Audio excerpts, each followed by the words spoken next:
আজকে আমাদের আলোচনা হংকংয়ের হিন্দু ধর্ম সংস্কৃতি নিয়ে। হংকংয়ের হিন্দু ধর্ম একটি সংখ্যালঘু ধর্ম। 2016 সালের তথ্য অনুযায়ী হংকংয়ে 1 লক্ষ হিন্দু বসবাস করে, যা হংকংয়ের মোট জনসংখ্যার 1.3%। তিসমাসাহা তিসুয়ে যেখানে দীপাবলি উদযাপিত হয়, তেমনি এখানে হিন্দুদের পাশাপাশি অহিন্দুরাও হিন্দু ছুটির দিনে হোলি উদযাপন করে। এখানে অনেক হিন্দু মালিকাধীন ভারতীয় রেস্তোরাঁ, বিশেষ করে নিরামিষ রেস্তোরাঁ আছে।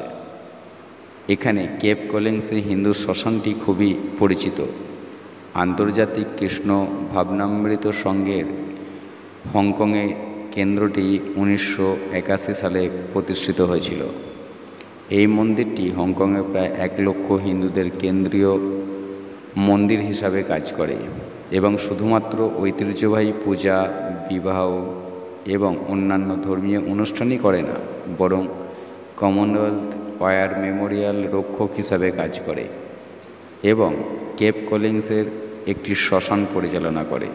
মন্দিরটি হিন্দু অ্যাসোসিয়েশন অফ হংকং দ্বারা পরিচালিত।